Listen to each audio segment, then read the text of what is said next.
So today, I'm servicing a pickup truck. We're not that kind of channel, so you gotta ask yourself, what am I modifying today?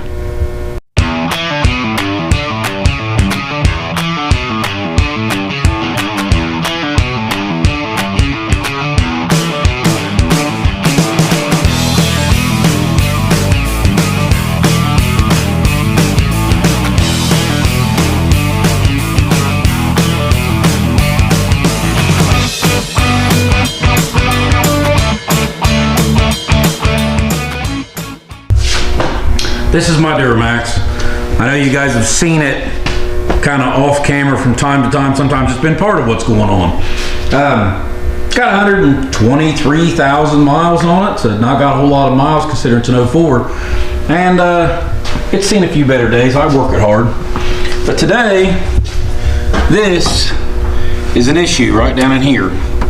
And for more reasons than one. As you can see, the fuel filter is gone right now, and we'll go through that. So, over here I have the fuel filter, and it's an AC Elco one that I put on there last time.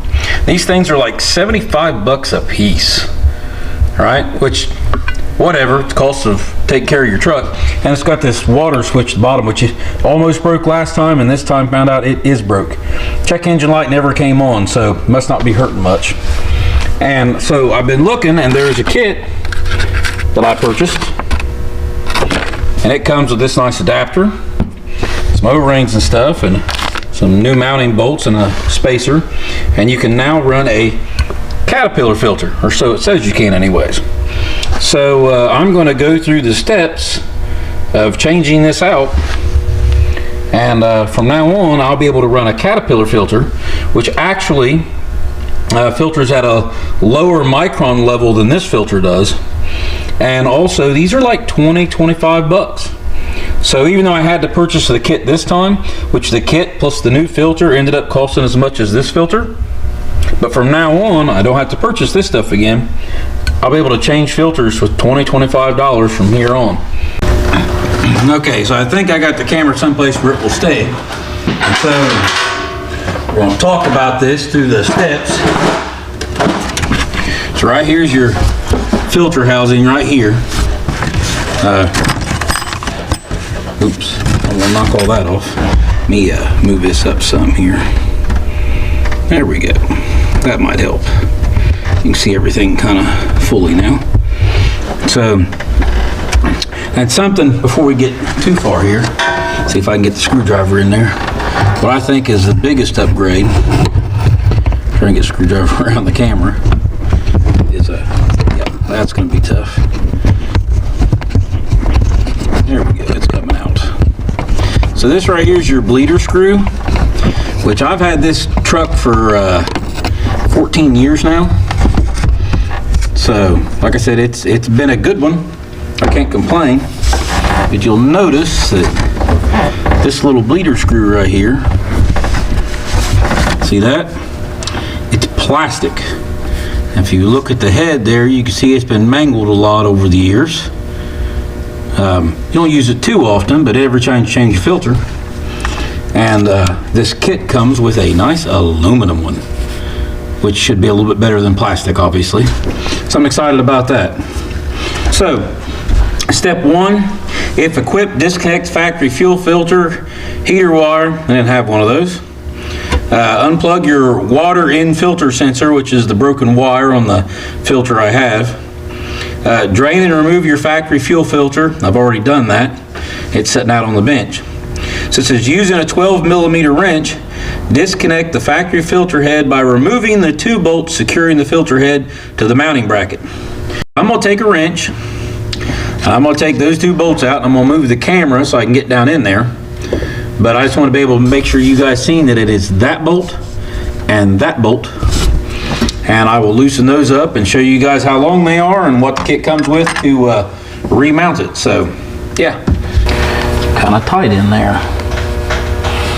And get it wrenched loose, and it's still finger tight. If you guys don't know what that expression means, is when you get the wrench on it, it feels super loose. You get down there with your finger trying to get it, and it's not loose enough to get it with your fingers, so it's right in that weird spot, but we're past that now. It's coming. Now they send a spacer with this kit. I think mainly because of that adapter, because the filter itself is actually smaller in diameter, but the head that goes on to adapt to the new filter is actually a little bigger, and I think that's why we have to space it off the block. So my only concern with that is I was excited because the new filter is narrower, which would mean it'd be easier to get in and out of there. So I'm kind of hoping that spacing in that new head doesn't obstruct the area more and cause it where you can't hardly get the filter from down in there. I don't really want to have to remove my inner fender or come up from the bottom to put the filter on, so we'll see how it goes. And there's the second one. Now I've got the head loose, and I can flip it up, and so the directions talk about there being a possible O-ring stuck on the middle part of that filter head there, and it is not right now, so we're good there. And so now I need to go get the new part and put everything together in it. There is a new O-ring that will go on that, and we'll go through all that, or at least the best that I think we can anyways. And you can see now there's the mounting surface, and I'll take these two bolts over here and see what we need. Okay, so got my directions out here, and in the directions it shows the two O-rings. One goes on this piece, which this nipple threads into. This is the new adapter, and then we have this O-ring, which is actually going to go up on the old piece, and the old O-ring that was on the filter actually came off with it. It stayed on there, so that's good. And so I need to take a little bit of fresh oil and rub around there. And so the next portion of that is this is the new adapter, and it is, as you can see, a little bit bigger in diameter, not much. I don't know if we'll need that spacer or not, but it did send some new bolts, new washers, and so I guess it sent a couple that are almost the same length. I might go ahead and use the new ones, or I might reuse the old ones. We'll see what happens there. But if I have to, they sent this spacer to space off. I'm going to try not to use this because I don't think it's necessary. We'll see. And they sent a mess of other rings. I got to figure out where it goes. Yeah, no, that sounds real good. I think that might be for another kit because I don't know that I need all of this. What I do need is I need to put this small O-ring on my aluminum bleeder screw. So now we are now going to get rid of the plastic bleeder screw, and I have the aluminum one now, which that's super nice. And like I said, these other ones I think are for something else. So I'm going to go over here and put this on the new head, I think. Okay, so I've taken some oil. I've put around the O-rings, both of these. So now I'm going to put this up on the head.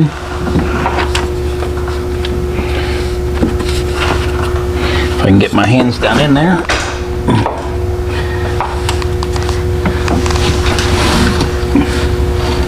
Okay, there's that.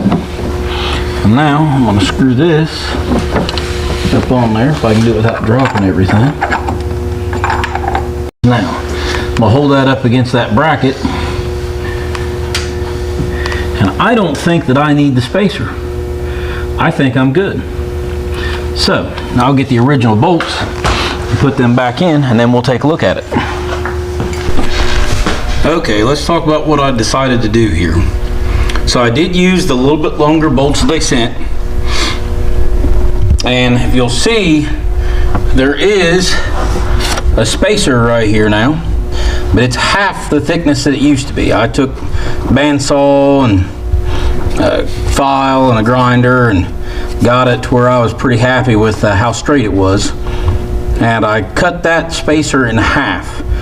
I understand why it's there, because the bottom part of this new housing, which you can't really see, but the part that the adapter that's added, it would contact this bracket quite possibly without a spacer at all, but it doesn't have to be as far out. And I didn't like the length of bolt that was engaged in the threads with the thickness of this spacer.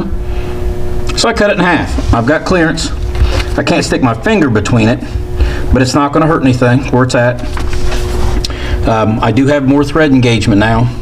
So perfect example of buying a kit, and I really didn't like how it would have went together, and I couldn't use the longer bolt on this side here because there's a pocket there and I wouldn't have room to put the longer bolt in, and I don't know if the longer bolt would have worked because it would have been too long for the thread engagement in this this housing head.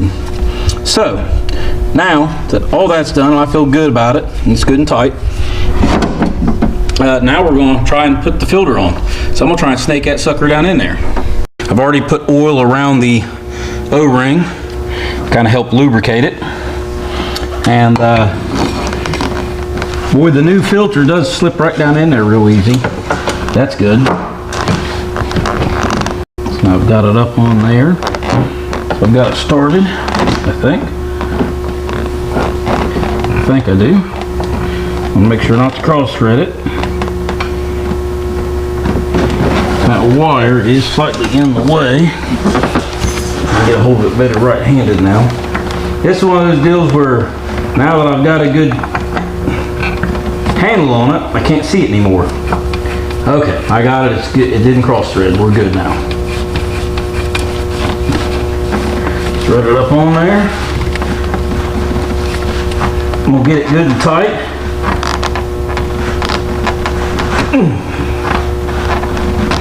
Just hand tight. Don't want it to leak. And now, so now I can take the camera off and we can take a look at it. So you can see I now have a Caterpillar filter down in there. Nice pretty yellow filter. My pretty new aluminum leader screw. So I go ahead and thread that down in there.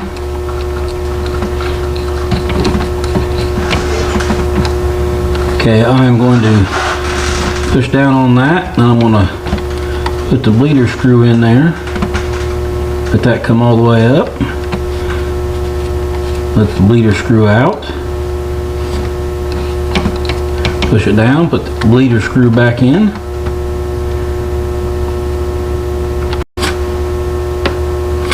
Oh, there we go, got a squirt. So, tighten my nice new aluminum bleeder screw down. Get my rags and stuff out of the way. And we're going to try and start it and see if it leaks.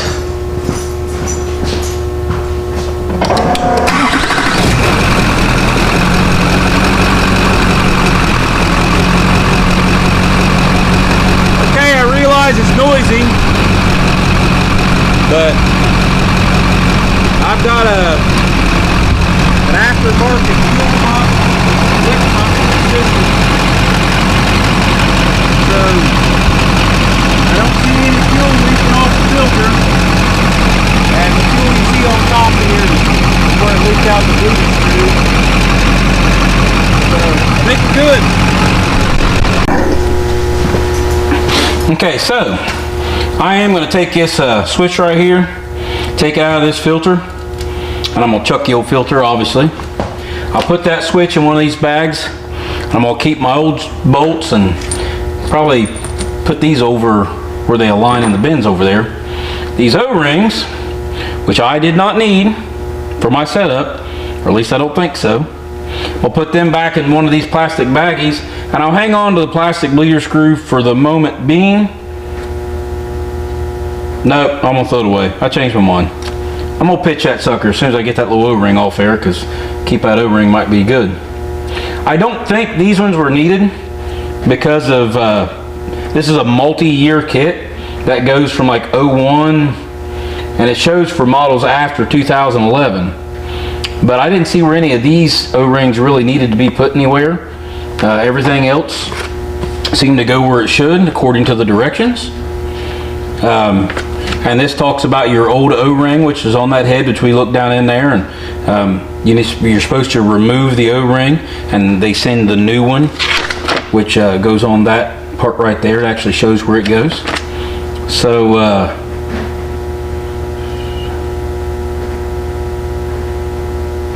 Okay, I'll watch it for a couple days, make sure I don't have any fuel leaks, but I'm gonna call that good. So we have now switched over to a Caterpillar filter, which now costs like 25 bucks to replace. So I can replace it every 15 miles or 15,000 miles as recommended, and no more $75 fuel filters. So guys, thanks for watching, appreciate it. I know this one maybe wasn't that interesting, but it's interesting to me because I get to save money on filters now, and hopefully it treats the truck okay, because you know, we use it to go get other projects and stuff, and hopefully we'll be using a different truck to go get projects here in about a year. I figure time we get the full flatbed and everything done, but we'll see. Maybe it'll happen sooner than that. But guys, thanks for watching. See you later.